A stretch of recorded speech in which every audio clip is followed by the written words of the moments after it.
Bismillahirrahmanirrahim. Assalamualaikum warahmatullahi wabarakatuh. Saya Linda Apriliana dengan NIM G1D018046, Program Studi Matematika Fakultas MIPA Universitas Mataram.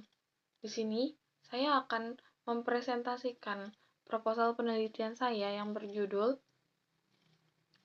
Peramalan Laju Inflasi Provinsi NTB menggunakan metode ARIMA Box-Jenkins. Sebelumnya, saya ingin berterima kasih kepada dosen pengampu mata kuliah metode penelitian, Ibu Mustika Hadijati, yang telah memberikan kesempatan saya untuk mempresentasikan proposal penelitian saya. Baik, langsung saja saya akan menjelaskan sedikit tentang proposal penelitian saya. Latar belakang. Pada awalnya, inflasi diartikan sebagai kenaikan jumlah uang beredar atau kenaikan likuiditas dalam suatu perekonomian. Dalam perkembangan lebih lanjut, inflasi secara singkat dapat diartikan sebagai suatu kecenderungan meningkatnya harga-harga barang dan jasa secara umum dan terus-menerus. Nah, untuk mendapatkan informasi-informasi yang dibutuhkan mengenai laju inflasi Provinsi NTB, metode yang digunakan dalam penelitian ini yaitu metode ARIMA, karena ARIMA merupakan suatu statistik yang cocok digunakan untuk meramalkan sejumlah variabel secara tepat, sederhana, murah, dan akurat tentunya, karena hanya membutuhkan data variabel yang akan diramal. Selanjutnya, rumusan masalah dalam penelitian ini yaitu berdasarkan latar belakang yang telah dikemukakan, maka permasalahan dalam penelitian ini dapat dirumuskan sebagai berikut, yaitu 1. Bagaimana model terbaik untuk meramalkan laju inflasi Provinsi NTB menggunakan metode ARIMA? Yang kedua, bagaimana hasil peramalan laju inflasi Provinsi NTB? Kemudian tujuan dalam penelitian ini adalah yaitu untuk mendapatkan model peramalan inflasi Provinsi NTB yang terbaik menggunakan metode ARIMA.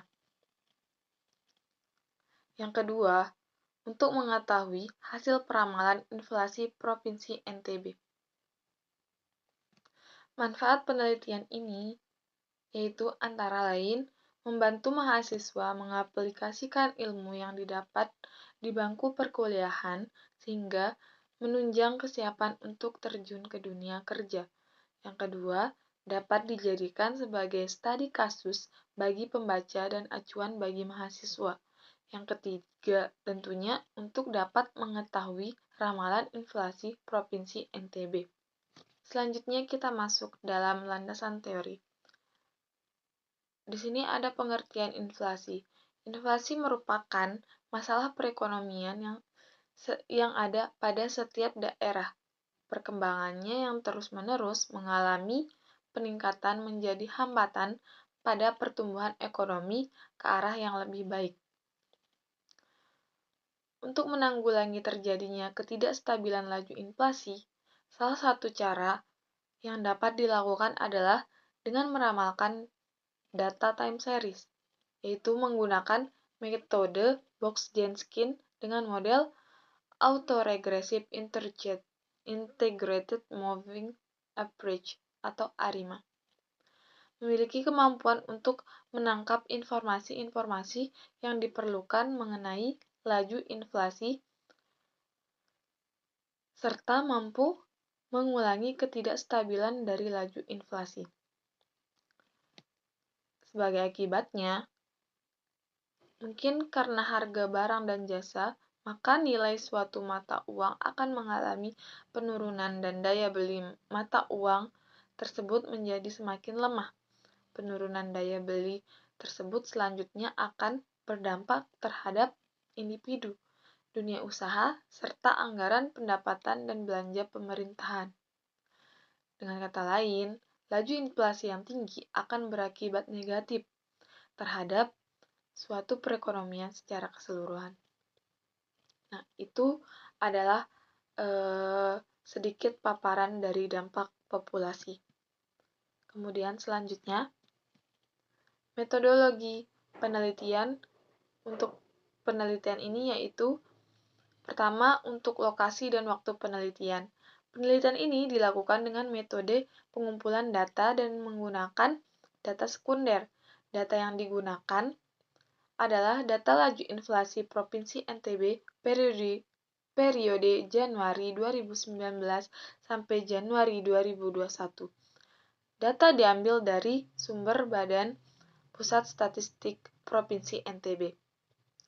Kemudian alat dan bahan yang dibutuhkan yaitu data yang digunakan dalam penelitian ini merupakan data sekunder dan data ini akan diolah menggunakan software R dan Minitab 19 untuk mendapatkan model yang baik dan tepat. Kemudian selanjutnya prosedur penelitian. Di sini ada beberapa langkah untuk mewujudkan tujuan kita dalam penelitian ini, yaitu dimulai dari memasukkan data inflasi, kemudian identifikasi kestasioneran data, dan apabila data sudah stasioner, maka dilanjutkan ke estimasi data uji signifikansi parameter. Apabila tidak, harus melewati proses differencing transformasi, kemudian lanjut ke estimasi dan uji signifikansi parameter. Kemudian setelah itu akan dilanjutkan ke cek diagnostik dan pemilihan model terbaik. Selanjutnya akan diperoleh model terbaik, dan jika tidak diperoleh model terbaik, akan diulangi ke langkah cek diagnostik dan pemilihan model terbaik hingga memperoleh model terbaik. Hingga akan dilanjutkan ke peramalan data berdasarkan model ARIMA terpilih. Kemudian diperolehlah hasil peramalan. Sampai di situ untuk prosedur penelitian. Kemudian selanjutnya untuk analisis data.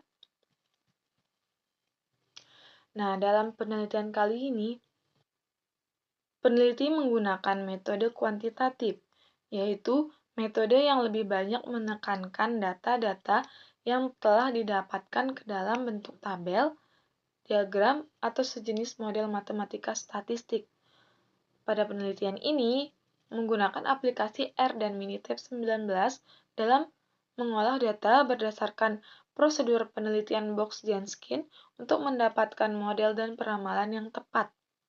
Pada penelitian ini menggunakan peramalan metode ARIMA Box-Janskin tentunya. Nah, untuk jadwal penelitiannya, kita di sini ada penyusunan proposal di bulan 1, penyusunan instrumen penelitian di bulan 2, dan untuk penelitian pendahuluannya di bulan ketiga, dan penelitian utama atau pengumpulan data, analisis data dilakukan pada bulan keempat. Selanjutnya untuk analisis datanya sendiri kita lakukan pada bulan kelima, dan untuk penulisan draft skripsi akan dilakukan pada bulan ke-6 dan ke-7 hingga selesai. Mungkin hanya itu saja yang dapat saya sampaikan. Sekian dan terima kasih. Wassalamualaikum warahmatullahi wabarakatuh.